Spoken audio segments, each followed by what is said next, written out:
యేసయ్య నామములో మీ అందరికీ నా హృదయపూర్వకమైన వందనాలు.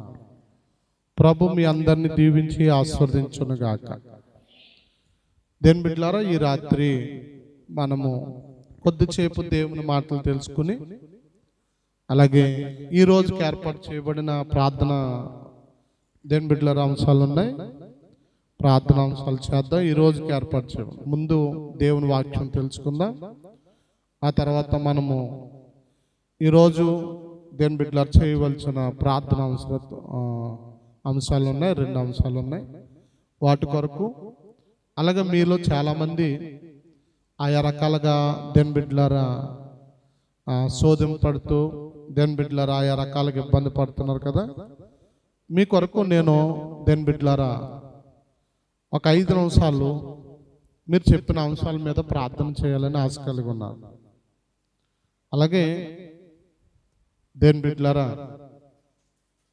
అందరూ కూడా శ్రద్ధ కలిగి ఆలకించమని ప్రేమతో మీకు మనం చేస్తూ ఉన్నాను. ఉదయకాల సమయంలో మనం తెలుసుకున్నది ఏంటంటే, దేని బిడ్డలారా ఎందుకు మనం ఉపవాసం ఉండాలి, ఉపవాసం ఉండి మనం ఏం చేయాలి తెలుసుకున్నాం. ఉపవాసం ఉండి ఎవరిని బ్రతిమాలకాలని తెలుసుకున్నాం. గట్టిగా చెప్పలేదు. దేని బిడ్డలారా అక్కడ పురుషులు చెప్తున్నారు, ఇక్కడ ఉన్న మీరు చెప్పట్లేదు. ఉపవాసం ఉండి ఎవరిని బ్రతిమాలుకోవాలి, ఎలా బ్రతిమాలుకోవాలని దేని బిడ్డలారా తెలుసుకున్నాం మనం. దేని బిడ్డలారా ఎలాగా కన్నీటితో బ్రతిమాలుకోవాలి, మనసు పూర్తిగా దేవుణ్ణి బ్రతిమాలుకోవాలని చెప్పి మనం తెలుసుకున్నాం. అంత మాత్రమే కాదు, ఎండిపోయిన పరిస్థితులు ఉన్న మన పరిస్థితులు మార్చబడాలి అంటే మనం ప్రభువును బ్రతిమాలుకున్నట్టు తప్పదు. అతి రాత్రి నేను బైబిల్లో 7 అనే సంఖ్య మీద కొన్ని మీకు చూపిస్తానని చెప్పాను. ఇది 7 రోజుల కుటుంబ క్షేమ అభివృద్ధి, అలాగే కుటుంబ దేని బిడ్డలారా 7 రోజుల ఉపవాస ప్రార్థనలు కూడా. ఉపవాసం ఉన్నప్పుడే క్షేమ అభివృద్ధి కలుగుతుంది అన్న సత్యం మీరు గ్రహించాలి. ఉపవాసం ఉన్నప్పుడు మనం అనుకున్న కార్యాలు దేవుడు తప్పక జరిగిస్తాడన్న సత్యాన్ని కూడా గ్రహించాలి. అందుకని 7 అనే సంఖ్య కోసం దగ్గరగా దేని బిడ్డలారా 700 సార్లు రాయబడ్డదని బైబిల్లో దేని బిడ్డలారా మనం గమనించాలి. చాలామంది 7 అనే సంఖ్యను పలకటానికి భయపడతారు. ఏంటండి, 7 అనే అంకెని పలకటానికి భయపడతారు. 1 అంటారు, 2 అంటారు, 3 అంటారు, 4 అంటారు, 5 అంటారు, 6 కూడా అంటారు. 6 వరకు ఓకే. 6 తర్వాత చెప్పండి, 7 అనేది పలకటానికి భయపడతారు. 6 1 6ని 1 అంటే 7 అంటే ఏడుస్తుండాలని, 7 అంటే అమ్మా ఏడుపు సాదృశ్యం అని చాలా మంది ఒక ఉద్దేశం. ఇప్పుడు కూడా చాలా మంది పెద్దల్లో 7 అనే అంకె దగ్గరికి వచ్చేవాడికి చాలా మింగేస్తారు, భయపడతారు. కానీ బైబిల్లో 7 అనే సంఖ్య చాలా అమూల్యమైనది, సంపూర్ణమైన సంఖ్య, పరిపూర్ణమైన సంఖ్య. మీకు తెలుసా, 7 ఏండ్లు పరిశుద్ధులకు ఇందు రాబోతుంది. చెప్పండి, 7 ఏండ్ల పరిశుద్ధులకు ఇందు రాబోతుంది. ఎన్ని సంవత్సరాలను రాయబడ్డది? 7 సంవత్సరాలు. గట్టిగా చెప్పండి, నోరు తెరిచి చెప్పండి. 7 సంవత్సరాలు ఎవరికి? పరిశుద్ధులకు ఇందు రాబోతుంది. ఓకేనా? స్టార్టింగ్ నుంచి మనం చూసినట్లయితే సృష్టి అంతా 6 రోజుల్లో కలగజేసి, అమ్మా సృష్టి అంతా కూడా 6 రోజుల్లో చేసి, 6వ రోజుని జంతువులను మానవులను అందరినీ ఆయన సృష్టించి 7వ దినాన్ని దేవాతి దేవుడు తండ్రి అయిన దేవుడు ఏం చేశాడని రాయబడ్డదంటే విశ్రాంతి తీసుకున్నాడు. అంటే 7 అనే సంఖ్యను మనం చూసినట్లయితే చెప్పండి అమ్మా, దేవుడు 6 దినాలు తన పని పూర్తి చేసుకుని 7వ దినాన విశ్రమించాడు. అంటే పరిపూర్ణత. పరిపూర్ణంగా అయిపోయింది. ఈ రోజు నుంచైనా మీరు మీ లెక్కల్లో 7ని ఖచ్చితంగా పలకండి. 7 అనే సంఖ్య మీద 7 పని మీ మనసులో ఉండి ఆ గురి ఆలోచన తీసేయండి. చెప్పండి, సృష్టి అంతా సర్వ సృష్టిని 6 రోజుల్లో, మానవ జాతిని కూడా 6 రోజుల్లో సృజించి 7వ రోజున ప్రభు ఏం చేశాడు చెప్పండి? విశ్రమించాడు. కానీ బైబిల్లో రాయబడ్డది 7వ దినాన ఏం చేశాడంట? దేవుడు ఆశీర్వదించాడంట. 7వ దినాన దేవుడు పరిశుద్ధపరిచాడంట. చెప్తారు ఒకసారి? 7వ దినాన దేవుడు ఆశీర్వదించాడు, పరిశుద్ధపరిచాడు. ఒకసారి ఆదికాండంలోకి వెళ్ళండి. 2వ అధ్యాయం 1వ వచనం చూడండి.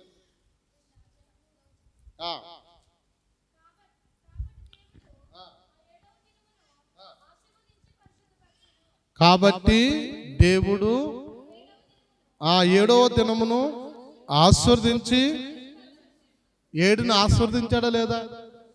గట్టిగా చెప్పండి. 7 ఆశీర్వాదంతో కూడిందా కాదా? చెప్పండి తల్లిలారా, 7 ఆశీర్వాదంతో కూడిందా కాదా? మరి ఎందుకు 7 అనే సంఖ్య దగ్గరకు వచ్చాడు భయపడుతుంది జనం? పెద్దలు కొంత నేర్పేశారు, దానికే ప్రజలందరూ లోబడుతున్నారే కానీ బైబిల్ చెప్పండి ఖచ్చితంగా ఈ ప్రజలు దేన్నైతే అసహించుకుంటారో, సేదరించుకుంటారో దేవుడు దాన్నే చెప్పండి ఆశీర్వదించాడు. అంత మాత్రమే కాదు, దాన్ని అత్యధికమైన స్థాయిలో ఉంచాడు. దేవునికి మహిమ కలుగును గాక. అందుకని మనం గుర్తెరగవలసింది ఏంటంటే 7వ దినమున దేవుడు ఏం చేశాడంటే ఆశీర్వదించి పరిశుద్ధపరిచాడు. అంటే 7 అనే సంఖ్యలో ఆశీర్వాదం ఉందా? మాట్లాడలేదు. 7 అనే సంఖ్యలో ఆశీర్వాదం. అందుకే నేను చెప్తాను, మీరు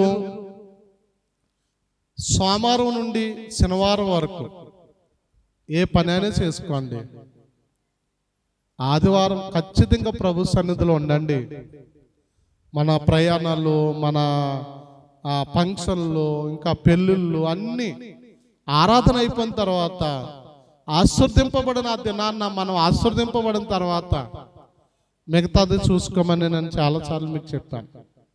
అందుకని ప్రియ దేవుని బిడ్డలారా, రెండోది మనం చూసినట్లయితే దేవుని బిడ్డలారా చూడండి, ఒక్కసారి నోహోతో దేవుడు మాట్లాడుతున్నాడు.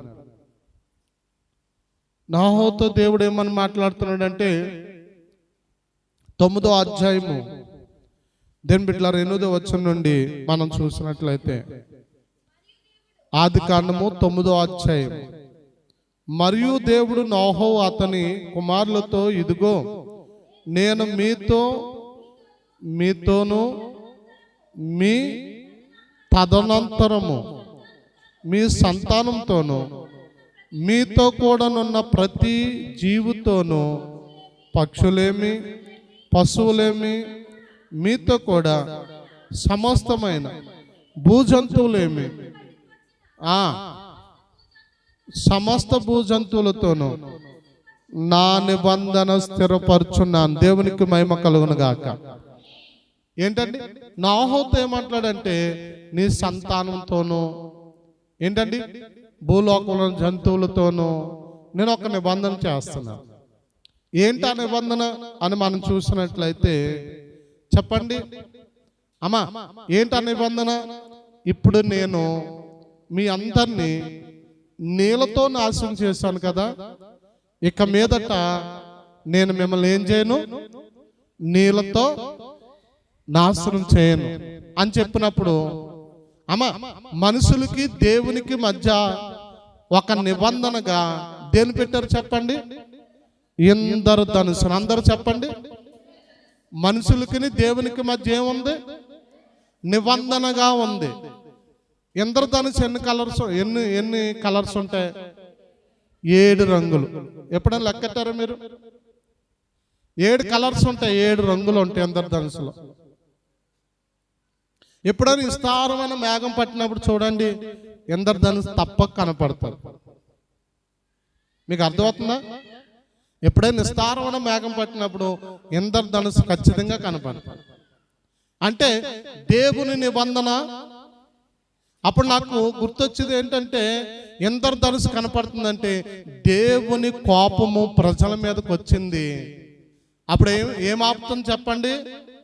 ఇంద్రధనుస్సు వచ్చి, అయ్యా ఫలానా కాలంలో నువ్వు నీ భక్తులకి, నీ భక్తుల పిల్లలకి వాగ్దానం చేసావు, నిబంధన చేసావు అని చెప్పి జ్ఞాపం చెప్తుందంట. దేవునికి మహిమ కలుగునుగాక. మీకు అర్థమవుతుందా దేవుని బిడ్డలారా? 7 అనే సంఖ్య ఇంద్రధనుసులో కూడా కనపడుతుంటే అక్కడ 7 కలర్స్ ఎందుకు పెట్టాడంటే ఆయన నిబంధనను సంపూర్ణంగా, చెప్పండి, పరిపూర్ణంగా దానిని దేవుని బిడ్డలారా ఆయన పాటించటానికి అక్కడ 7 కూడా కనపడతాడు. ఇలా మనం చూసినట్లయితే ప్రకటన గ్రంథంలోకి వచ్చినట్లయితే ప్రకటన గ్రంథంలో 7 సంఘాలు. అందరూ చెప్పండి, ఎన్ని సంఘాలు? 7 సంఘాలు, 7 దీపములు, దీపస్తంభాలు 7, చెప్పండి, 7 ముద్దర్లు, 7 పాత్రలు. ఏంటండి? ప్రకటన గ్రంథం అంతా కూడా ఏమి కనపడుతుంది మనకి? 7 7 7 7. సారిక యారా ఏమను చెప్పండి అమ్మ ఒకసారి, ఏం కనపడుతుంది? 7 సంఘాలు. మాట్లాడండి. 7 సంఘాలు, 7 ముద్దర్లు, 7 బోర్లు, 7 పాత్రలు, 7 దేవదూతలు. ఇంకేం కనపడుతున్నాయి? పాత్రలు చెప్పేసి ఇంకా 7 నక్షత్రములు, ఇంకా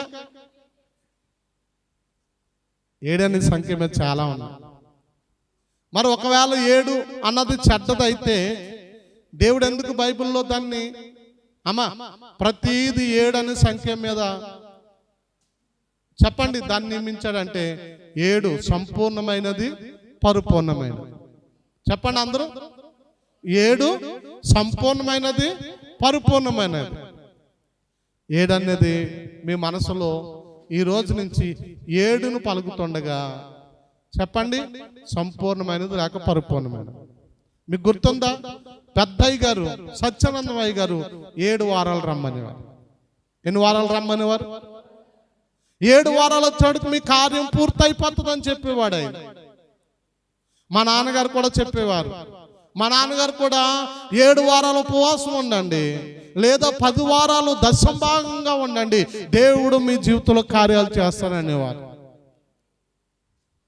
7 7 7. ఆది కాండం నుండి ప్రకటన గ్రంథం వరకు 7 అనే సంఖ్యను చూసినప్పుడు ఖచ్చితంగా మనకు చాలా చోట్ల 700 సార్లు కనపడుతుంది. అర్థమవుతా ఆమేనని చెప్పండి. అర్థమవుతుందా 7 అనే సంఖ్య మీద? ఈరోజు మరొక మాట చెప్తాను. 2వ రాజుల గ్రంథంలో మనం ఎప్పుడు తెలుసుకున్న మాటే, అంటే ఇప్పుడు సమయము సందర్భం వచ్చింది కనుక ఈ మాట నేను మీకు చూపిస్తా ఉన్నాను. 2వ రాజుల గ్రంథం 5వ అధ్యాయంలోకి వెళ్దాం ఒకసారి. 2వ రాజు దేవుని బిడ్డలారా 9 10 వచనాలు మనం చదువుకుందాం. నయమాను గుర్రములతోనూ రథములతోనూ వచ్చి ఎలీషా ఇంటి ద్వారం ముందు నిలిచి ఉండగా, ఎలీషా నువ్వు యోర్దాను నదికి పోయి, ఎన్ని మార్లు? గట్టిగా చెప్పండి. నయమాన్ అంటే ఎవరు తెలుసా మీకు? సైన్యమునకు అధిపతి. అందరు చెప్పండి. ఏ దేశానికి? సిరియా దేశానికి. అందరూ చెప్పండి. సిరియా దేశానికి ఒక రాజు ఉంటే, ఆ రాజుకి సైన్యం ఉంటే, ఆ సైన్యం అంతటికి అధిపతి నయమాన్. మీరు గ్రహించాలి, సైన్యములకు అధిపతి అంటే ఎంత బలిష్ఠుడై ఉంటాడు. సైన్యం అంతటికి యుద్ధము నేర్పించటంలోను, సైన్యం అంతట్లో ముందు నడిపించటంలోను అతడు ఎంత బలిష్ఠుడై ఉంటాడో మీరు ఆలోచించారా? అటువంటి సైన్యంలోకి అధిపతి, దేవుని బిడ్డలారా, సైన్యానికి అధిపతి అయిన నయమానుకు ఏమొచ్చింది అంటే కుష్ఠరోగం వచ్చింది. కుష్ఠరోగం వచ్చినప్పుడు మోసే నిబంధన కాలంలో మోసే నిబంధన ప్రకారంగా ఏం చేయకూడదు? పరిపాలన చేయకూడదు, సైన్యానికి అధిపతిగా ఉండకూడదు, గ్రామంలో ఉండకూడదు, ఇంట్లో ఉండకూడదు, ఎవ్వరు లేని స్థలములో ఏకాంతముగా వెళ్ళిపోవాలి. ఎందుకంటే కుష్ఠరోగము, అంటు రోగము, కుష్ఠరోగం వచ్చిన వాడు ప్రజలు లేని స్థలంలో ఏకాకిగా ఒంటరిగా ఉండాలి. కుష్ఠరోగము భయంకరమైన స్మెల్ కూడా, వాసన కూడా వస్తుంది. కుష్ఠరోగం అంటే ఎముకలు తినేస్తూ ఉంటాయి. కుష్ఠరోగం అంటే మనిషిని చూడండి, ఒక బలమైన చెట్టును చెదపడితే ఎలాగా తినేస్తాయో అలాగే సేమ్. దేవుని బిడ్డలారా, మీరు గమనించవలసిన వారై ఉన్నారు. ఎప్పుడైతే ఇలా జరిగిందో ఆయన చేయవలసిన ప్రయత్నాలు అన్నీ చేశాడు, కానీ ఎక్కడా ఫలితం దొరకలేదు. మానవుడు కూడా చేయవలసిన ఫలితాలన్నీ కూడా ప్రయత్నాలన్నీ కూడా చేస్తాను ఉంటాడు. ఉన్న బాధలను బట్టి, ఉన్న కష్టాలను బట్టి, ఉన్న పరిస్థితులను బట్టి చేయవలసిన ఫలితాలన్నీ కూడా చేస్తాడు, ప్రయత్నాలు అన్నీ చేస్తాడు. కానీ కొన్ని చోట్ల మనకి ఫలితం రాదు. చెప్పండి, ఆ రోజుల్లో కుష్ఠరోగికి మందు లేదు. దేని బిడ్డలారా, అందుకని చెప్పండి, చేయవలసిన అన్ని చేసి చేసి చేసి నిరాశ చెందుతుండగా ఇంట్లో పని చేస్తున్న చిన్న చెప్పింది, అమ్మా మా దేశం వెళ్ళమాను, ఇస్రాయేల్ దేశానికి వెళ్ళమాను. ఇస్రాయేల్ దేశంలో మా ప్రవక్త ఉన్నాడు, ఆ ప్రవక్త ప్రార్థన చేయగా స్వస్థత కలుగుతుంది, కుష్ఠరోగం తగ్గిపోతుంది అని చెప్పినట్లే ఆయన బయలుదేరాడు. ఎలా బయలుదేరాడు చెప్పండి? గుర్రములతోనూ రథములతోనూ డబ్బు పట్టుకుని, ఎండు పట్టుకుని, బంగారం పట్టుకుని, వస్త్రాలు పట్టుకుని, దేవుని బిడ్డలారా, రాజుగారి చేత ఒక లెటర్ పట్టుకుని బయలుదేరాడు. ఎందుకంటే సైన్యానికి అధిపతి గట ఈ దేశం నుంచి ఆ దేశం వెళ్ళాలంటే కొన్ని పర్మిషన్లు ఉండాలి. దేవుని బిడ్డలారా, మనము చూడండి, మనమైతే మన ఇండియాలో ఏ రాష్ట్రమైనా ఈజీగా తిరిగి రావచ్చు. ఇతర కంట్రీకి వెళ్ళాలంటే ఖచ్చితంగా పర్మిషన్ తీసుకోవాలి. అదే మనకి ఈజా, మనకి దేవుని బిడ్డలారా పాస్పోర్ట్, ఇవే పర్మిషన్. ఎప్పుడైతే దేవుని బిడ్డలారా ఒక లెటర్ పట్టుకుని ఇవన్నీ పట్టుకుని వెళ్ళి ఎక్కడ దేవుని బిడ్డలారకి ఎక్కడికి వెళ్ళాడంటే రాయబడ్డది చూడండి. దేవుని బిడ్డలారా, ఎలీషా అనే ప్రవక్త ఇంటికి వెళ్ళాడు. ఎవరింటికి వెళ్ళాడు చెప్పండి? ఎలీషా అనే ప్రవక్త ఇంటికి వెళ్ళాడు. ఈరోజు మీరు ఆలోచించండి, ఒక్కసారి మనస్ఫూర్తిగా ఆలోచించండి. ఎలీషా ఇంటికి వెళ్ళి ఏమంటాడో తెలుసా? మీరు ఆ మాట చదవండి. ఫస్ట్ది, నయమాను గుర్రములతోనూ రథములతోనూ వచ్చి ఎలీషా ఇంటి ద్వారము ముందర నిలిచి ఉండగా. ఎక్కడ వచ్చి నిలబడ్డాడు? గట్టిగా చెప్పండి. ఎలీషా ఇంటి దగ్గరికి, సేవకుడి ఇంటి దగ్గరికి మనం వెళ్ళాలి. సేవకుడి ఇంటి దగ్గరికి వెళ్ళి మనం ప్రార్థన చేయించుకోవాలి. తెలుసా మీకు? ఇది సత్యం. దేవుని బిడ్డలారా, ఇక్కడ చూడండి, ఎలీషా ఇంటి దగ్గర ద్వారం దగ్గర నిల్చున్నప్పుడు ఏం జరిగిందంటే 10వ వచనం, ఎలీషా నీవు యొర్దాను నదికి పోయి 7 మారులు స్నానము చేయము. ఏమన్నాడు చెప్పండి? ఏ నదికి వెళ్ళమన్నాడు? యొర్దాను నది ఎక్కడ ఉంది? ఇజ్రాయెల్ దేశంలో ఉంది. చెప్పండి, గట్టిగా చెప్పండి, నోరు తెరిచి. ఇజ్రాయెల్ దేశంలో యొర్దాను నది ఉంది. ఆ యొర్దాను నదిలోకి వెళ్ళి అంటాడు, నయమాను నువ్వు 7 సార్లు స్నానం చేయి. ఎన్నిసార్లు స్నానం చేయాలి? 7 మార్లు స్నానం చేయి. యొర్దాను నది అంటే మురికి నీరు ఉంటుందంట. ఏ నీరు ఉంటుందమ్మా? చాలా మురికి నీరు అంట. ఇప్పుడు కూడా యొర్దాను నది అంటేనే మురికి నీరు. ఇప్పటికి వెళ్ళొచ్చిన వాళ్ళు, అక్కడ చూసి వచ్చిన వాళ్ళు అంటారు యొర్దాను నది అంతా మురికి నీరే. అయితే ఆయన అంటాడు, యొర్దాను నది కంటే శ్రేష్టమైన నదులు మా దేశంలో లేవా? చెప్పండి. యోర్దాను నది కంటే శ్రేష్టమైన నదులు. అమ్మా, శ్రేష్టమని మన దగ్గర ఉంటే ఉండొచ్చు. ఒకసారి నోరు తెరిచి చెప్పండి, శ్రేష్టమని మన దగ్గర ఉంటే ఉండొచ్చు, కానీ మన దగ్గర ఉన్న శ్రేష్టమని మనకి ఆరోగ్యాన్ని ఇవ్వు, మనకు స్వస్థత ఇవ్వు, మనకు క్షేమాన్ని ఇవ్వు. మరి ఏమిస్తాయి? దేవుడు సేవకుడు చెప్పగా, దేవుడు సేవకుడు చెప్పగా అమ్మా ఏదైతే చెప్పాడో అది పాటించటం వల్లనే, అది నువ్వు అనుసరించటం వల్లనే నీకు పరిపూర్ణమైన స్వస్థత కలుగుతుంది. దేవునికి మహిమ కలుగునగాక. ఎన్నిసార్లు చేశాడంటే చూడండి దేవుని బిడ్డలారా, అక్కడ చాలా పెద్ద స్టోరీ జరిగింది, కానీ ఆ స్టోరీ అంతా చెప్పట్లేదు. దేవుని బిడ్డలారా, ఏమందంటే ఇప్పుడు చూసినట్లయితే అమ్మా దిగాడు నదిలోనికి. మొత్తం మీద కష్టమో ఇష్టమో దిగాడు. దిగిన తర్వాత దేవుని బిడ్డలారా, అమ్మా ఒకసారి చేశాడు, 2 సార్లు చేశాడు, 3 సార్లు చేశాడు, 4 సార్లు, 5 సార్లు. చెప్పండి, 5 సార్లు చేసుకుని చెక్ చేసుకుంటే ఎక్కడిదక్కడే ఉంది. 6 సార్లు చేసుకుని చెక్ చేసుకుంటే ఎక్కడిదక్కడే ఉంది. మరి ఇంకెందుకు? ఇప్పుడు 7వసారి ఒక్కసారి పరిపూర్ణంగా ములిగి లేచేటప్పుడు చెప్పండి, అతడుకున్న కుష్టు రోగం పోయింది. గట్టిగా చెప్పండి, ఏం పోయింది? నయమానుకున్న కుష్టు రోగం. నయమాను ఏం వేసుకుని వచ్చాడు? మీరు బాగా గుర్తించాలి. ఒంటులు, గుర్రాలు, రథములు, సైన్యము, డబ్బు, వస్త్రాలు, ఎండి, బంగారము, ఇవన్నీ పట్టుకుని వచ్చాడు. ఇవన్నీ అతను స్వస్థత ఇచ్చాయా? మాట్లాడతలేరు. ఇవన్నీ అతను స్వస్థత ఇవ్వలేదు. మరి ఏమిచ్చి? దేవుని సేవకుడు నోట వచ్చిన మాటను పాటించినప్పుడు 7 మార్లు స్నానం చేయగానే దేవుడు అతను స్వస్థపరిచాడు.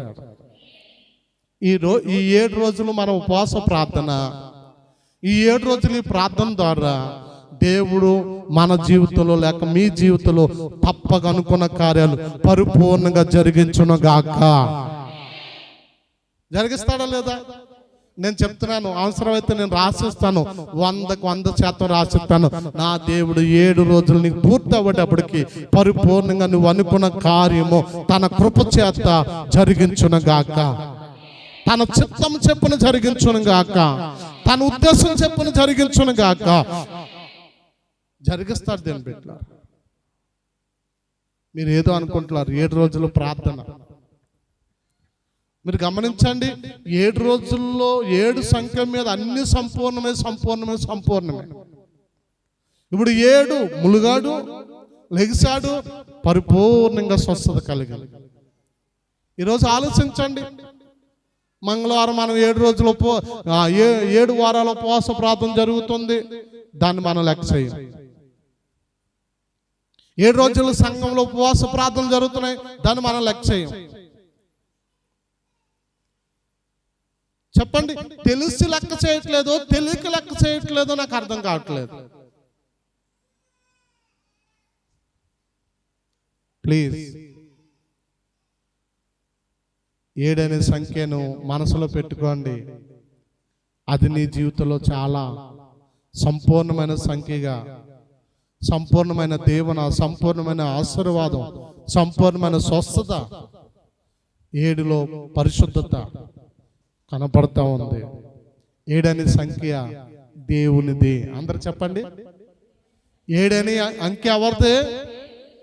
7 అనే అంకె దేవుడిది. 7 అనే అంకె దేవుడిది కనుక దేని బిడ్డలారా, మీరు గమనించవలసింది ఏంటంటే, చెప్పండి, 7ని మీరు మనసులో పెట్టుకుని ఇది 7 పలకతే ఏడుతూ ఉంటాము. ఏంటండి? 7 అంటే నష్టం వస్తుంది, 7 అంటే మనం పాడైపోతాం. ఈ ఆలోచన చేయకండి. 7 పరిపూర్ణమైనది. అందుకే 7 ప్రార్థనలు చేయమంటాం. ఏంటండి? 7 చిలువలు వేయమంటాం.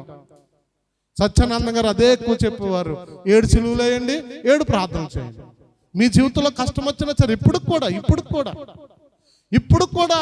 మీ జీవితంలో కష్టం వచ్చింది అనుకోండి, ఇప్పుడు కూడా మీ జీవితంలో కొన్ని పరిస్థితులు అనుకూలత లేవనుకోండి, ఇప్పుడు కూడా రోజుకి మీ ఇంట్లోనే 7 సార్లు ప్రార్థన చేయండి. 7 సార్లు దేవుని స్తుతించండి. 7 సార్లు దేవుడితో సహవాసం చేయండి. దేవుడు తప్పక నీ స్థితిగతులు మార్చుతాడు. ఎందుకు తిరుగుతున్నారా? స్తోత్రం. అందరూ స్తోత్రం చెప్పండి. దేవునికి స్తోత్రం చెప్పండి. 7 రండి దేవుని బిడ్డలారా, అస్సలు భయపడొద్దు. అల్పవిశ్వాసులు ఎన్నో మాట్లాడుతూ ఉంటారు. అల్పవిశ్వాసుల కోసం మీరు వాళ్ళు మాట్లాడుతున్న మాటలను పట్టించుకోకండి. మనకు సంఘం ఉంది, మనకు సేవకుడు ఉన్నాడు. చెప్పండి, దేవుడు పిలుచుకున్న సేవకుడు. దేవుడు పిలుచుకుంటే ఎందుకు అద్భుతాలు చేయడు? ఖచ్చితంగా స్వస్థతలు, అద్భుతాలు మన మధ్యన కూడా జరగట్లేదా? జరుగుతున్నాయి. ఆలోచించండి. మన దగ్గర ఉన్నాయో మనల్ని బాగు చేస్తాయని నయమని అనుకుని ఉంటే, అంతవరకు రాకపోతే స్వస్థత కలగదు. చెప్పండి, మన దగ్గర ఉన్నాయో మనం స్వస్థపడతాయి అనుకుంటే, అంతవరకు వచ్చి ఉండకపోతే స్వస్థత కలగదు. ఈరోజు ప్రభు సన్నిధిలోనే స్వస్థపడతాడా? ఇంట్లోనే స్వస్థపడతాడా? నా యొద్దకు రండి అని ఖచ్చితంగా చెప్పాడే. నా యొద్దకు వస్తే నేను మీ యొద్దకు వస్తానని చెప్పాడే. నా యందు మీరును, మీ అందు నేను ఉంటే మీకు ఏది ఇష్టమో అది అడగమని చెప్పాడే.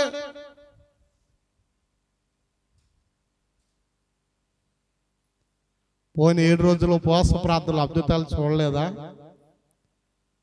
మేలు పొందుకున్న వారు లేరా? అనుకున్న కార్యాలు సాధించిన వారు లేరా? ఇప్పటికైనా చెప్పండి. కుటుంబాలు సైతం రండి, నిర్లక్ష్యంగా ఉండొద్దు.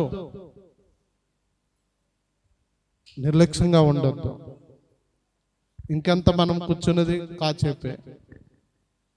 ఇప్పుడు చెప్పండి, 7వసారి ములిగి లెగిసినట్లు ఏమైపోయింది చెప్పండి. అందరూ స్వరం ఎత్తి చెప్పండి. అతనికి స్వస్థత కలిగిందన్న మాట చెప్పండి. గట్టిగా చెప్పండి. మరి 7 రోజులు మీరు దేవుడు మందిరానికి రాగా దేవుడు మీకు స్వస్థత ఇస్తాడా లేదా? దేవుడు మీరు అనుకున్న కార్యాలు జరిగిస్తాడా లేదా? మీకు సమాధానం ఇస్తాడా లేదా? మన పాపానికి పరిహారం దొరుకుతుందా లేదా? ఖచ్చితంగా. దేవునికి మహిమ కలుగును గాక. మరొక మాట చూపించి దేవుని బిడ్డల వ్యక్తిగత ప్రార్థనలోనికి మిమ్మల్ని నడిపించి, దేవుని బిడ్డల కొన్ని ప్రార్థన అంశాలు కూడా నేను ఈరోజు చేయాలని ఆశ కలిగిన. సమయం వచ్చేసప్పుడే 7:46 అయిపోయింది. ఇంకా మనం చెప్పుకునేది అంతా 5 లేక 10 నిమిషాలు మాత్రమే మాట్లాడుకుంటాం. ఉదయం అంతే కదా, ఇప్పుడు అంతే. గమనించండి. ఇప్పుడు నయమాన్ని 7 సార్లు ములుగులేసినట్లే స్వస్థత కలిగింది. మరొక 7 అనే సంఖ్యను చూపిస్తాను. చూడండి దేవుని బిడ్డలారా, యెహోషువ గ్రంథంలోకి వెళ్ళండి. యెహోషువ గ్రంథము 6వ అధ్యాయంలోకి వెళ్దాం. యెహోషువ గ్రంథము 6వ అధ్యాయము. దేవుని బిడ్డలారా, మనము 1 నుండి 20 వచనాల వరకు చూసినట్లయితే మనకు కనపడుతూ ఉంటుంది. చదివాము. ఆ కాలమున ఇశ్రాయేలు భయము చేత ఎవడనూ ఎలుపలికి పోకుండా లోపలికి రాకుండాను యెరికో పట్టణం దూరము గట్టిగా మూసి వేయబడును. అప్పుడు యెహోవా యెహోషువతో ఇట్లనును, చూడుము, నేను యెరికోను దాని రాజులను పరాక్రమ గల శూరులను నీ చేతికి అప్పగించుచున్నాను. దేవునికి మహిమ కలుగును గాక. ఏమని మాట్లాడుతున్నాడు చెప్పండి అమ్మా? ఏమని మాట్లాడుతున్నాడు చెప్పండి? ఇశ్రాయేలు ప్రయాణం చేస్తా ఉన్నారు. ఏ దేశం నుంచి ఏ దేశానికి? తెలిసిన వాళ్ళు కొంచెం స్వరమెత్తి మళ్ళా చెప్పండి.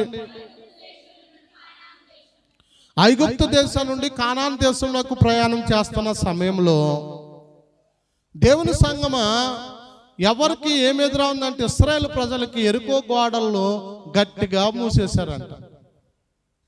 అక్కడ గేట్లు ఉన్నాయి. గేట్లు తెరిస్తే చక్కగా ఇశ్రాయేలు ప్రజలు వెళ్ళిపోతారు. కానీ 5 రాజులు కలిపి, ఎంతమందమ్మా? 5 రాజులు కలిపి ఇశ్రాయేలుని వెళ్ళనివ్వకూడదని, వారికి దారి ఇవ్వకూడదని గేట్లు అంట గట్టిగా మూసేశారంట. నిజమే కదా?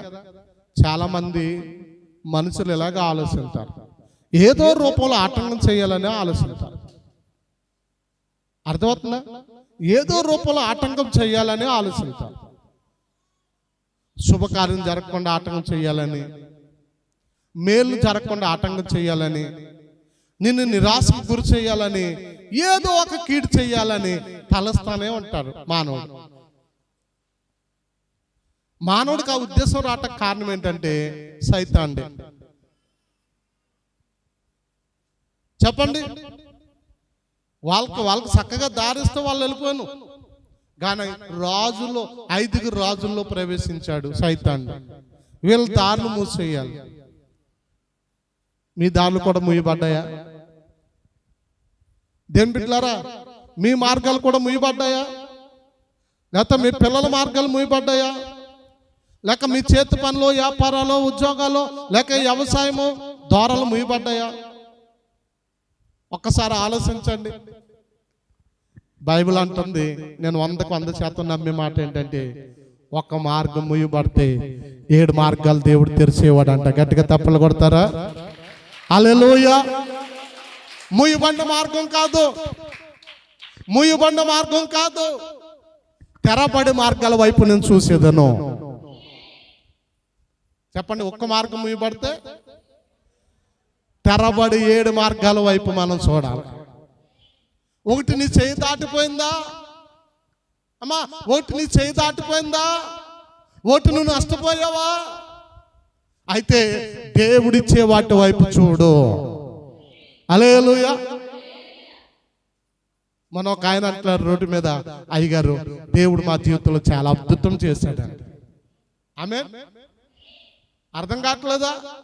నిజమే. కొన్నిసార్లు మన మార్గాలు మూయబడినట్టే కనపడతాయి, మూయబడిపోతాయి. మనం అనుకుంటాం మన మార్గాలన్నీ సరళంగా ఉన్నాయి, కానీ లేదు, మూయబడిపోయాయి. సైతాను మూసాడు. నీకు రావాల్సిన ఆశీర్వాద ద్వారాన్ని మూసేశాడు. నీకు రావాల్సిన స్వస్థత ద్వారాన్ని మూసేశాడు. నీకు రావాల్సిన దేవుని బిడ్డలారా సమాధానమైన ద్వారాన్ని మూసేశాడు. దేవుని బిడ్డలారా నీకు రావాల్సిన ప్రతి ద్వారాన్ని మూసేశాడు.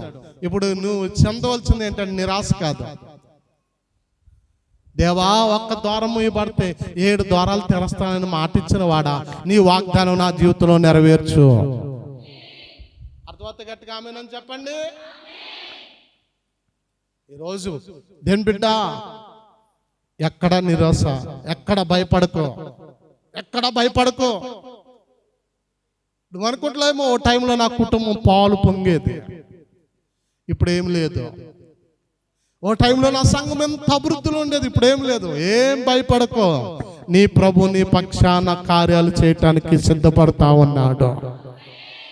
ఎదిగే చెట్టుకి గాలివాన ఉంది. చెప్పండి. ఎదిగే చెట్టుకి గాలివాన ఎదురవుతుంది, ఎండ ఎదురవుతుంది, మనసు అన్ని ఎదురవుతాయి, కానీ చెట్టు ఎదగటం మాందు. చెప్పండి. చెట్టు ఎదగటం మాందు. నేను అంటాను కదా, ప్రభు మన పక్షాన ఉంటే మూయబడిన ద్వారాలన్నీ కూడా పరిపూర్ణంగా తెరవబడతాయి. గట్టిగా చెప్పట్లేదు మీరు? హల్లెలూయా. ప్రభు మన పక్షాన ఉంటే, మనము ప్రభు పక్షాన ఉంటే మూయబడిన ద్వారాలన్నీ, నేను చెప్తున్నాను, ఆత్మచేత నింపబడి చెప్తున్నాను, త్వరలోనే ఆ మార్గాలన్నీ సరళము చేయబడుతున్నాయి. ఒకచోట నేను నిన్నటి దినాన్ని చదివాను, ఇరుకులో విశాలత కలగజేసే దేవుడు అంట. చదవండి ఒకసారి. క్షమించాలి, కీర్తనకారుడు అంట, 4వ అధ్యాయం. కీర్తనకారుడు 4వ అధ్యాయము 1వ వచనం చదవండి. నా నీతికి ఆధారమగు దేవ, నేను మొరపెట్టినప్పుడు నాకు ఉత్తరం ఇమ్ము. ఇరుకులో విశాలత కలగజేసేవాడువు. గట్టిగా చెప్పండి. ఇరుకులో నాకు విశాలత కలగజేసేవాడువు. ఒకసారి చెప్తారా మీరు? గుండె మీద చేసుకోండి, మీరు హృదయం మీద చేసుకోండి, కళ్ళు మూసుకోండి, మనసు పూర్తిగా చెప్పండి. నా ఇరుకులో విశాలత కలగజేవాడా, నీకే స్తోత్ర. 3 సార్లు చెప్పండి అలాగా. నా ఇరుకులో విశాలత కలగజేవాడా, నీకే స్తోత్ర. నా ఇరుకులో విశాలత కలగజేవాడా, నీకే స్తోత్ర. ఇలా నువ్వు 7 సార్లు చెప్పావా, నీ జీవితంలో నీ ఇరుకుల్లోంచి దేవుడు నిన్ను విశాలతలోకి నడిపించబోతున్నాడు. హల్లెలూయా. ఎక్కడి నుంచి? ఇరుకులోంచి విశాలత. ఈరోజు ఇరుకులో ఉన్నావని ఏంటమ్మా, నువ్వు ఇరుకులో ఉన్నావని బాధపడిపోతున్నాయేమో.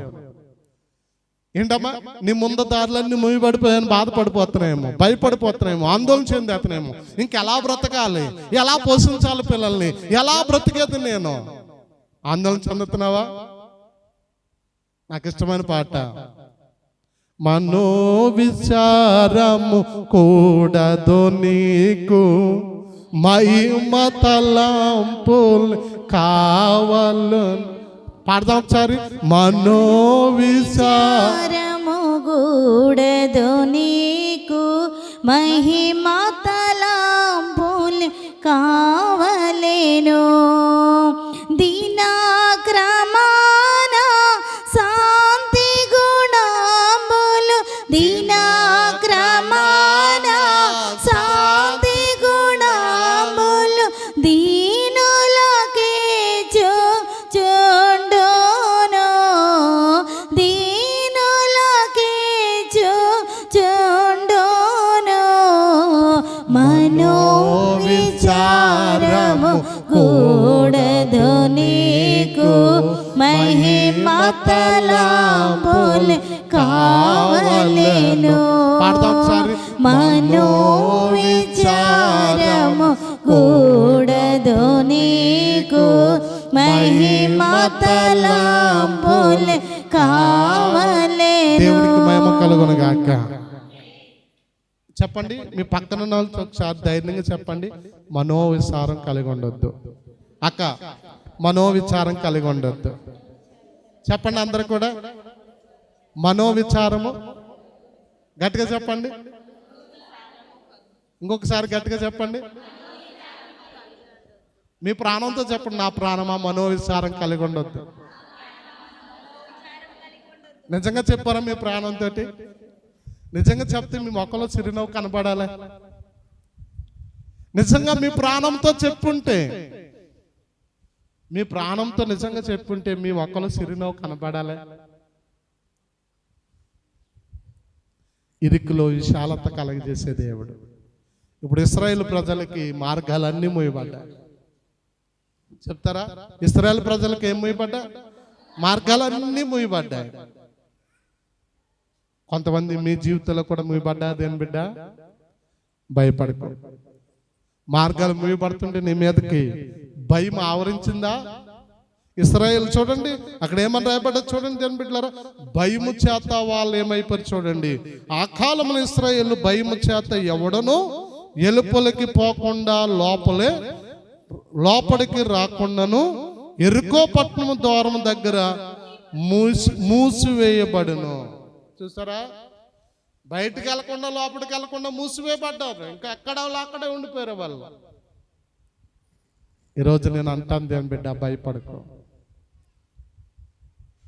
దిగులు చెందకు, చింతించుకు.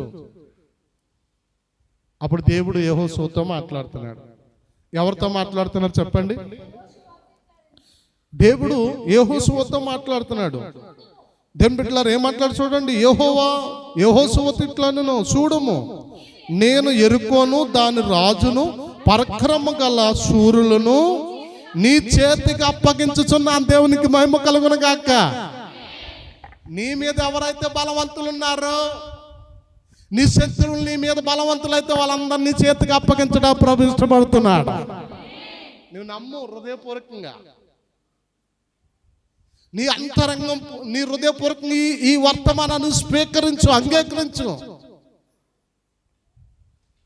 దేవుని బిడ్డలారా, హృదయపూర్వకంగా ఈ వర్తమానం నువ్వు ఎప్పుడైతే అంగీకరించావో, స్వీకరిస్తున్నావో, అప్పుడే ఆ కార్యం నీ జీవితంలో జరుగుతుంది.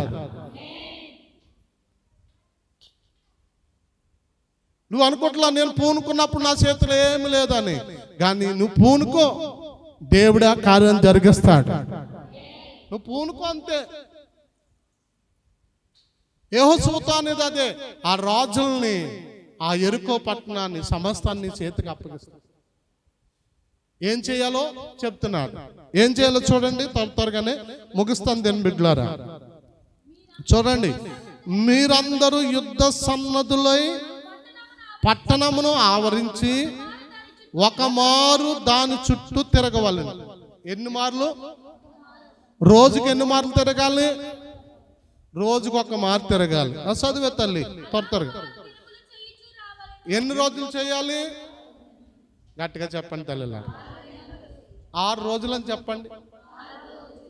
ఎన్ని రోజులు తిరగాలి అంటే మీకు అర్థమైందో లేదో, యెరికో పట్టణము చుట్టూ, ఇప్పుడు మందిరం చుట్టూ మనం ఎన్ని రోజులు తిరగాలంటే, ఇప్పుడు 6 రోజులు మందిరం చుట్టూ తిరగాలి.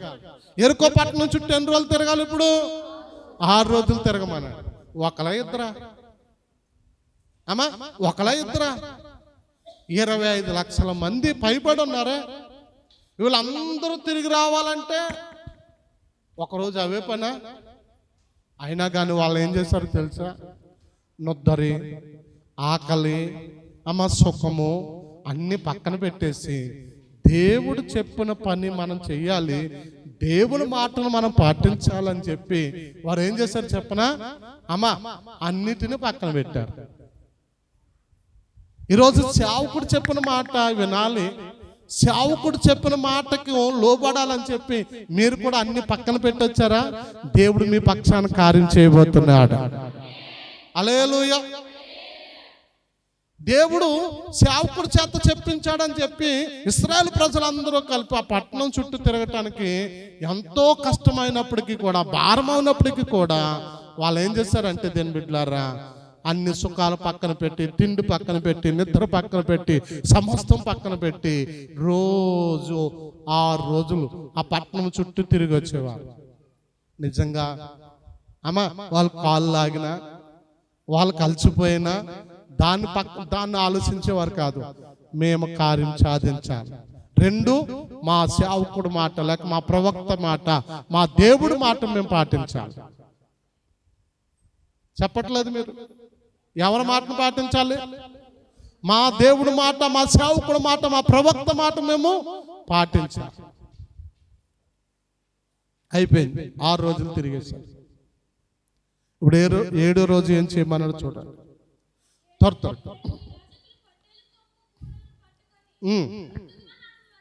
ఎలా నడాలి? ఇవన్నీ అయిపోయాయి. దేవుని బిడ్డలారా, 7 యాజకులు దేవుని బిడ్డలారా పొట్టెలు కొమ్ములను పట్టుకుని, బోరలు అయ్యే కొమ్ములు పట్టుకుని దేవుని బిడ్డలారా ఊదుతూ ముందుగా నడాలి. 7వ రోజు ఏం జరిగింది చూద్దాం ఒకసారి. 7వ దినమున 7 మారులు పట్టణం చుట్టూ తిరుగుచుండగా ఆ యాజకులు బోధలు ఓదవలను.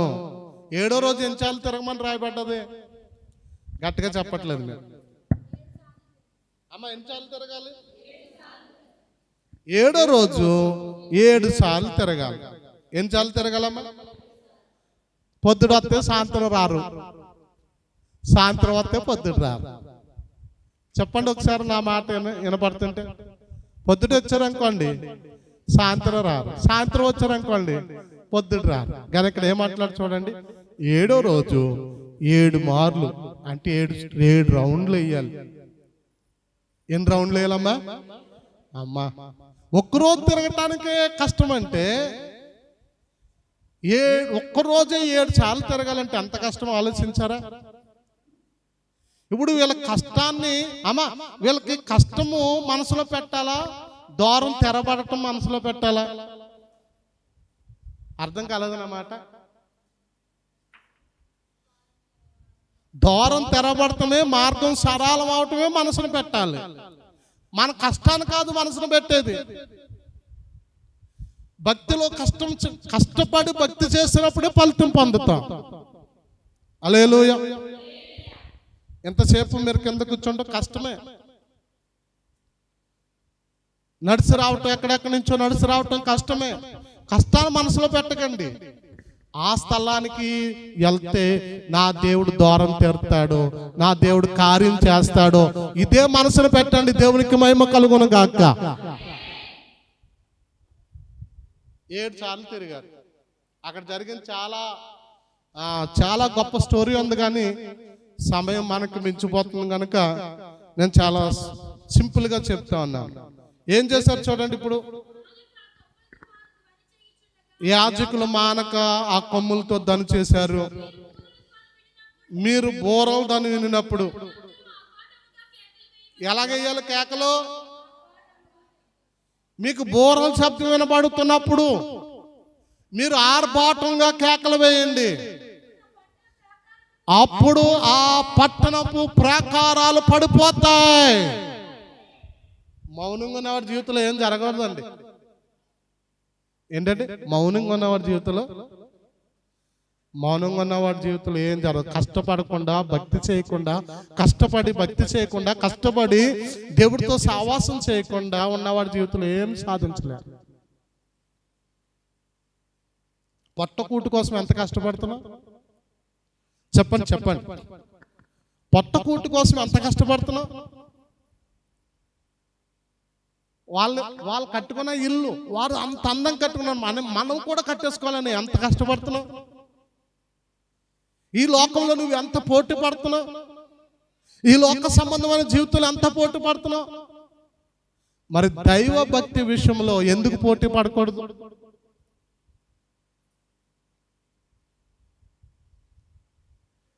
ఒకసారి అర్థమవుతా ఆమేనంటారా? ఎందులో పోటీ పడాలి?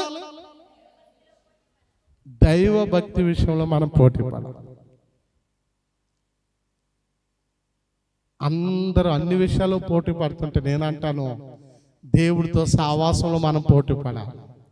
ప్రార్థన జీవితంలో పోటీ పడాలి, ఆరాధించడంలో పోటీ పడాలి, ఉపవాసం చేయటంలో పోటీ పడాలి, దేవుని వద్దకు రావటానికి పోటీ పడాలి, దేవుడు పరిచయం చేయటానికి పోటీ పడాలి, దేవునికి ఇవ్వటానికి పోటీ పడాలి, దేవుని కొరకు నిలబడటానికి పోటీ పడాలి.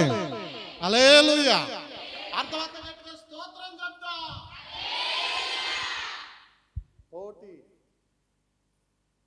ప్రజలంతా కష్టపడ్డారు. ఎరుకు వాళ్ళు ఊరికనే పడిపోలేదు. నేను చెప్పనా, నీ జీవితంలో కూడా అద్భుతం చూడాలి అంటే ఇంట్లో కూర్చుని, ఫ్యాన్ కింద కూర్చుని, టీవీ ఎదుటి కూర్చుని, ఏంటమ్మా ఫ్యాన్ కింద కూర్చుని, టీవీ ఎదుటి కూర్చుని, కడుపు నిండా తిని అమ్మా తేనుపులు తెలుసుకుంటూ ఉంటే కార్యాలు జరిగిపోవు. నీ బాధను బట్టి, నీ కష్టాన్ని బట్టి, నీ పరిస్థితులను బట్టి దేవుని సన్నిధికి వచ్చి ఆయన వద్ద మోకరించి నీ శరీరం నలగాలి, నీ మనసు నలగాలి.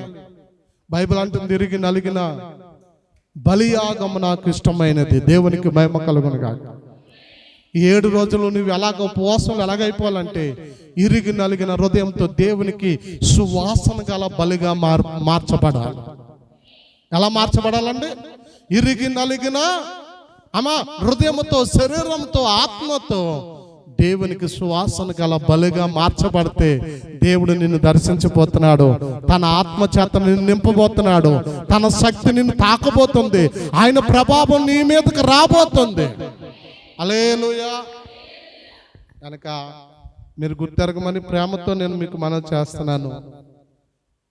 కనుక దేని బిడ్డలారా, ఎరుకో గోళ్ళు పడటానికి వారు ఎంత ప్రయాసపడ్డారో ఒక్కసారి మీరు దేని బిడ్డలారా గ్రహించమని నేను మీకు మనవి చేస్తా ఉన్నాను. ఒకసారి చదువుకుని మనం దేని బిడ్డలారా ఎదరికి వెళ్ళిపోయి మనం ఉంచుకుందాం.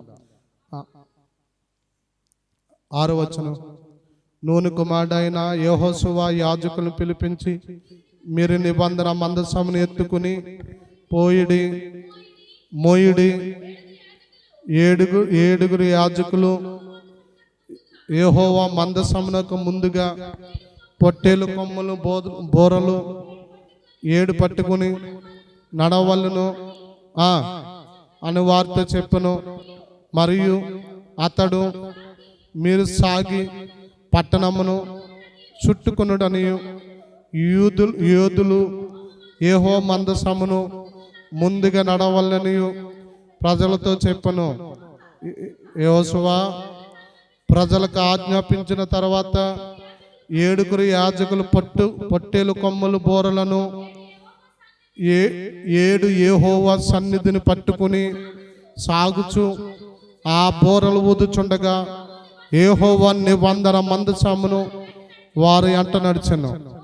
యోధులు బోరలు నూదుచున్న యాజకులు ముందుగా నడిచిరి. దండు వెనకట భాగము మందసము ఎంబడి వచ్చెను. యాజకులు వెళ్ళుచు బోరలు ఊదుచుండిరి. మరి యెహోషువ మీరు కేకలు వేయడని నేను మీతో చెప్పి దినము వరకు మీరు కేకలు వేయవద్దు. మీ కంట ధ్వని వినబడనియవద్దు. నీ నోట నుండి ఏ ధ్వనియు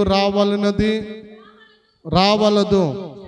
నేను చెప్పినప్పుడే మీరు కేకలు వేయవలని జనులకు ఆజ్ఞాపించను.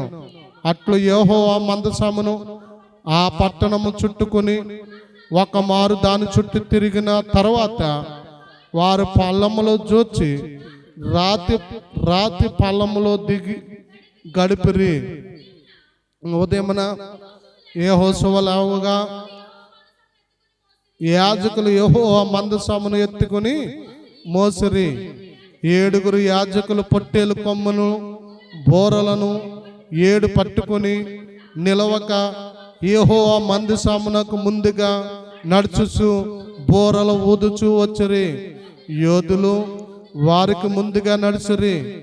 దండు వెనకటి భాగము యెహోవా మందసము ఎంబడి వచ్చెను.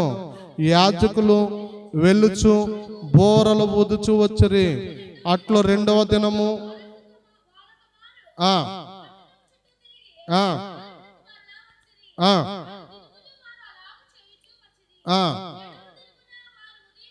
7వ దినమున వారు ఉదయమున చీకటితోనే లెగిసి 7 మారులు ఆ ప్రకారంగానే పట్టణము చుట్టూ తిరిగిరి.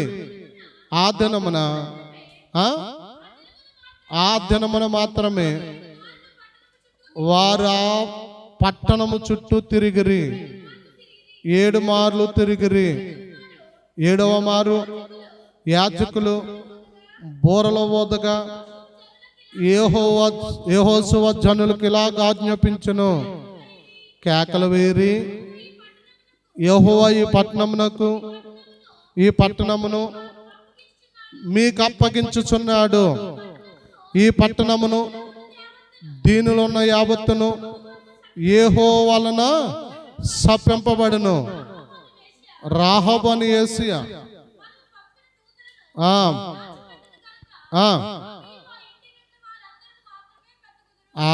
ఆమె ఇంటి వారు మాత్రమే బ్రతుకుతారు. దేవునికి మహిమ కలుగును గాక. చూసారా, ఒక యేసు కూడా అమ్మ దేవుని ఉగ్రతను తప్పించబడతానికి ఆమె చేసిన పని. తర్వాత త్వరగా శపింపబడిన దాంట్లో కొంచెమైన మీరు తీసుకునే అడల మీరు శాపగ్రస్తులై ఇశ్రాయేలు పాలమునకు శాపము తెప్పించి దానికి బాధ కలగజేద్దరు కనుక శపింపబడిన దానిని మీరు ముట్టకూడదు. ఎండియు బంగారము ఇత్తడి పాత్రలను ఇనప పాత్రలను యెహోవాకు ప్రతిష్ఠితములగును. వాటిని యెహోవా ధనాగారములో నుంచవలెను. యాజకులు బోరలు ఊదగా ప్రజలు కేకలు వేసిరి. ఆ బోరలు ధ్వని విన్నప్పుడు ప్రజలు ఆర్భాటముగా కేకలు వేయగా ప్రాకారములు కూలును. దేవునికి మహిమ కలుగును గాక. హల్లెలూయా. మీ జీవితంలో ఉన్న ప్రాకారాలు కూడా ఏమైపోవాలి? ఎప్పుడు కూలిపోతాయి? మీరు దేవుడి సన్నిధికి వచ్చి దేవుడి సన్నిధిలో మీరు కేకలు వేసినప్పుడు, అమ్మా యాజకుడు బోర ఊతున్నప్పుడు, యాజకుడు బోర శబ్దం మీరు విన్నప్పుడు, మీరు ఆ బోరలో శబ్దాన్ని గ్రహించినప్పుడు, మీరు కేకలు వేసినప్పుడు మీ జీవితంలో కూడా ఇటువంటి అద్భుతాలు జరుగుతాయి. దేవునికి మహిమ కలుగునుగాక. ఎరుకో గోడలంటే అమ్మ చాలా బలమైన గోడలంట, బాంబును కూడా లెక్క చేయని గోడలంట, చాలా బలము గల గోడలంట. ఆ గోడలను కూలగొట్టిన చరిత్ర ఇశ్రాయేలుకు తప్ప మరొకరికి లేదంట. హల్లెలూయా. ఇప్పుడు మీరు చెప్పండి, ఇశ్రాయేలే కూలగొట్టారా, దేవుడు కూలగొట్టాడా? గట్టిగా చెప్పండి. అంటే ఎవరు కష్టపడితే ఎవరు కార్యం చేశాడు? ఆయన పిల్లలైన ఇశ్రాయేలు కష్టపడిన తర్వాత దేవుడు కార్యం చేశాడు. ఇప్పుడు చెప్పండి, మనం కష్టపడకుండా కార్యం జరుగుతుందా? మనం మోకరించి ప్రార్థించకుండా కార్యం జరుగుతుందా? మన స్వరము, మన కంఠస్వరము దేవుడికి వినపడకుండా కార్యం జరుగుతుందా? ఎన్నో అడ్డుగోళ్ళు ఉన్నాయి, ఆటంకాలు ఉన్నాయి, ఎన్నో ప్రభావాలు ఉన్నాయి. అవన్నీ లయం అవ్వాలంటే నీ స్వరము యెహోవా సన్నిధికి చేరాలి. హల్లెలూయా. చాలా మంది ప్రార్థన మానేశారు, ఇంట్లో ప్రార్థన చేసుకుంటాం కూడా మానేశారు. మరి ఇంట్లో ప్రార్థన చేసుకుంటూ కూడా మానేస్తే మీ కష్టాలు ఎలా పోతాయి అనుకుంటున్నారు? దేని బిడ్డ, ఉదయమే ప్రార్థించండి, మధ్యాహ్నం ప్రార్థించండి, సాయంత్రం ప్రార్థించండి. ప్రార్థన అంత శక్తి ఉందంటే ప్రార్థనకు చాలా శక్తి ఉంది. చెప్పండి, ప్రార్థనకు స్తుతికి ఎంత శక్తి ఉందో, స్తుతికి అమ్మ ప్రార్థనకు అంత శక్తి ఉంది. అందుకనే ప్రేమతో నేను మీ అందరికి మనవి చేసేది ఏంటంటే, ఈ రాత్రి నేను ముగించడానికి సిద్ధపడుతున్నాను. ఎరుకో గోడలను పడగొట్టిన దేవుడు నిన్ను అడ్డుపరిచే ప్రతి గోడ యేసు నామములో తొలగిపోనుగాక. నీ సంతోషాన్ని, నీ ఆత్మీయతను దేవుళ్ళో నువ్వు ఎదగకుండా ఆటంకపరిచే ప్రతి ప్రభావం అనే గోడ తొలగిపోనుగాక. నిన్ను ముందుకు అభివృద్ధి చెందకుండా, నీ పిల్లలు అభివృద్ధి చెందకుండా, నువ్వు అన్ని విషయాల్లో బిడ్డలు అభివృద్ధి చెందకుండా, నీ సంతానం అభివృద్ధి చెందకుండా అడ్డుపరిచే ప్రతి ప్రభావం యేసు నామములో తొలగిపోనుగాక, కూలిపోనుగాక.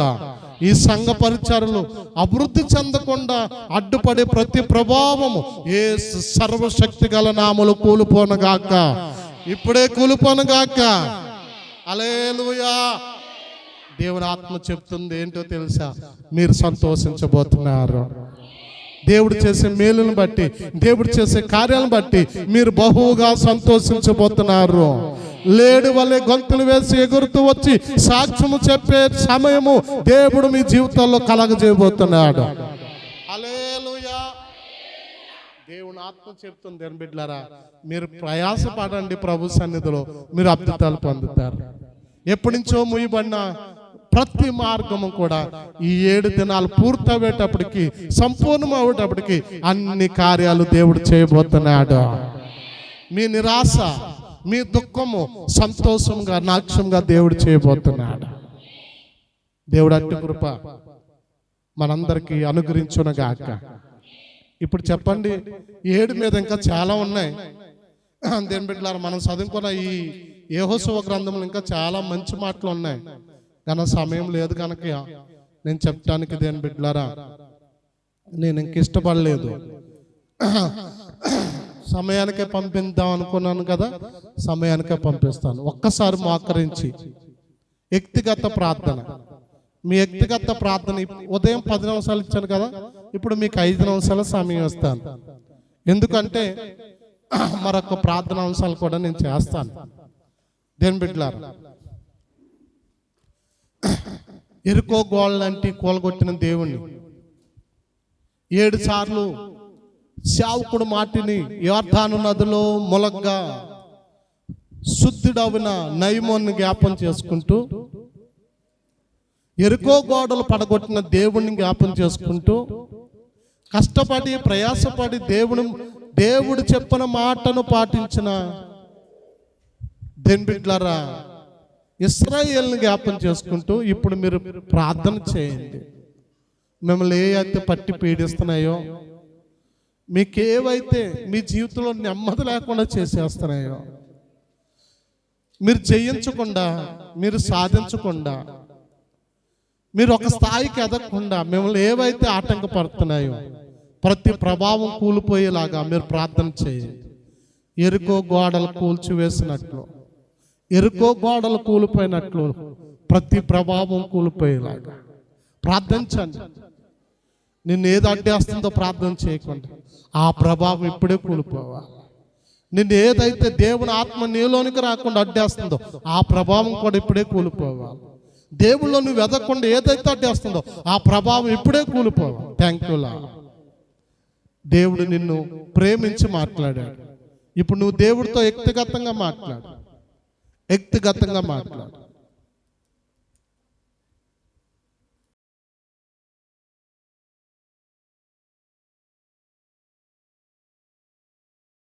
ఏదైతే అడ్డుపడుతుందో దాన్ని కూల్చువే. నా కుటుంబంలో మనశ్శాంతి లేకుండా ఏదైతే అడ్డుపడుతుందో దాన్ని కూల్చువే. నోరు తెరవండి. నాకు ఆరోగ్యం కలగకుండా అనారోగ్యంతో నన్ను బాధించేది అది ఏ ప్రభావమైనా కానీ కూల్చివేయండి, కూల్చివేయండి. వ్యక్తిగత ప్రార్థన. నోరు తెరవండి. మీకు 5 నిమిషాల సమయం వస్తాను, మీరు దేవుడితో మాట్లాడు.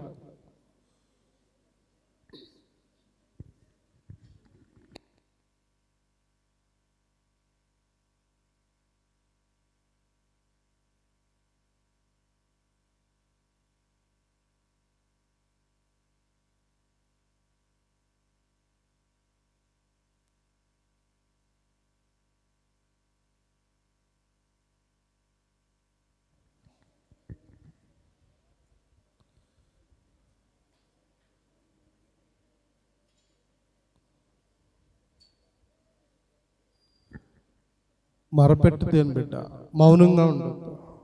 నోరు తెరుదేని బిడ్డ. ఇశ్రాయేల్ కేకలు వేసినట్లు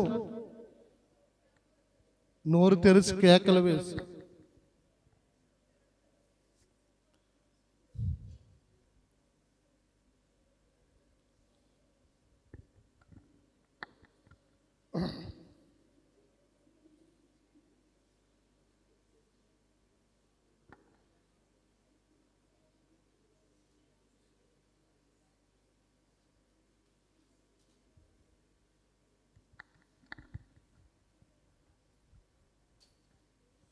అందరూ ప్రార్థన చేయాలి. నీ మొర దేవుడు ఆలకిస్తాకి ఇష్టపడుతున్నాడు. నేను తినేయాలని చూస్తున్న సైతాను ప్రభావం లయం చేయటానికి ప్రభు ఇష్టపడుతున్నాడు.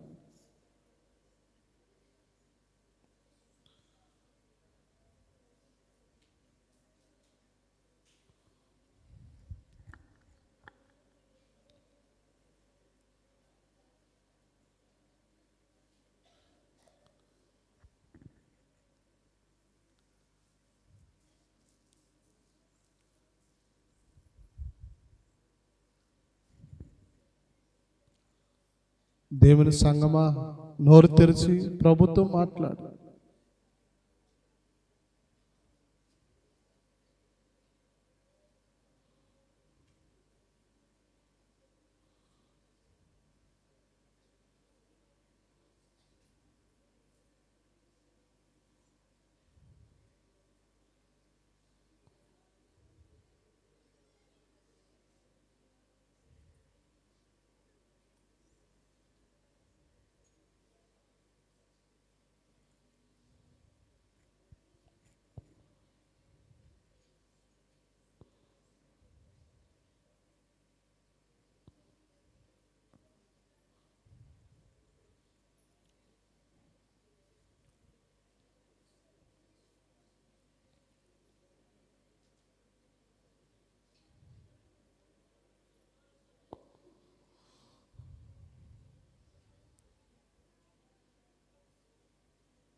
ప్రార్థన. మహాగణుడా, సర్వశక్తి గల తండ్రి యేసు ప్రభువా, నీకు వందనాలు చెల్లిస్తా ఉన్నాను. నేటి దినాన్ని నీ పిల్లలతో మీరు మాట్లాడిన విధానానికి స్తోత్రం. నీ పిల్లలతోనూ మాట్లాడావు. నీ ముందరున్న గోడలన్నీ కూల్చివేవాడిని నేనే. నీ ముందర మూయబడిన ప్రతి ద్వారాన్ని తెరిచేవాడిని నేనే అని మాట్లాడా. ఎరుకో గోడలు కూల్చివేసి నాయనా, ఎరుకో గోడలు కూల్చివేసి నీ పిల్లలకి మార్గం సరళం చేసిన గొప్ప దేవా, ఇదిగో మొదటి రోజు ఉపవాసములో ఎంతమంది అయితే ఉన్నారో వారందరినీ కూడా ఏ మార్గాలు మూయబడి బాధపడుతున్నారు, అనుకున్న కార్యాలు జరగక, అయ్యా అనుకున్న మార్గాలు సరళం అవ్వక నీ పిల్లలు అందరైతే శోధింపబడుతున్నారు, వారందరి కొరకు ప్రత్యేక ప్రార్థన చేస్తున్నారు. యేసుక్రీస్తు సర్వశక్తి గల నామములో ప్రతి మార్గము సరళమవును గాక. నీ పిల్లలు హృదయాలు నిత్య సంతోషంలోనికి నీ కృప చేతను నడిపించదో కాక. నీ పిల్లల్ని మేలు చేత, ఆశీర్వాదాలు దేవుల చేత నువ్వు నింపి నీ కృపలో బలపరచదో గాక. ఆయన మొదటి దినం జయప్రదం జరిగించినందుకు వందనాలు. రేపు పరిశుద్ధ పునరుద్ధాన ఆరాధన అలాగే ఉపవాస ప్రార్థన రెండు కూడా జయప్రదం జరిగించండి. మీరే త్రియేక దేవుడుగా మా మధ్య నుండి అయ్యా నీ పిల్లలు 4 దిశలను తోడుకొచ్చి చల్లటి వాతావరణం ఇచ్చి తండ్రి మైకులు కరెంట్లు కృపనిచ్చి రేపటి దినాన్ని కూడా మీ నామానికి మహిమార్థమే జరిగించమని యేసు పేరట ప్రార్థించి వినయంతో వేడుకుంటాను మా పరమ తండ్రి. పరలోక ప్రార్థన చెప్పండి.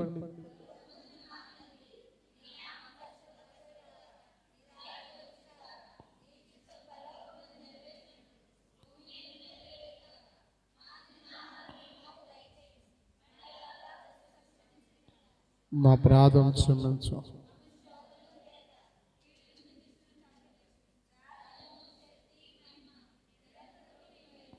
మా పరమ తండ్రి. ఆమేన్, ఆమేన్, ఆమేన్. యేసు రక్తమే చేయి, సిలువ రక్తమే చేయి. యేసు రక్తమే సంపూర్ణ విజయం కలుగును గాక. అపవాది క్రియలు అనంతకాలం నాశనం కలుగును గాక. మన పరమ తండ్రి దేవుని నుండి మన రక్షకుడైన యేసుక్రీస్తు నుండి కృపయు సమాధానం క్షేమం మనందరికీ కలుగును గాక. అందరికీ వందనాలమ్మా. ఒక్కసారి లెగిసి నిలబడతాం.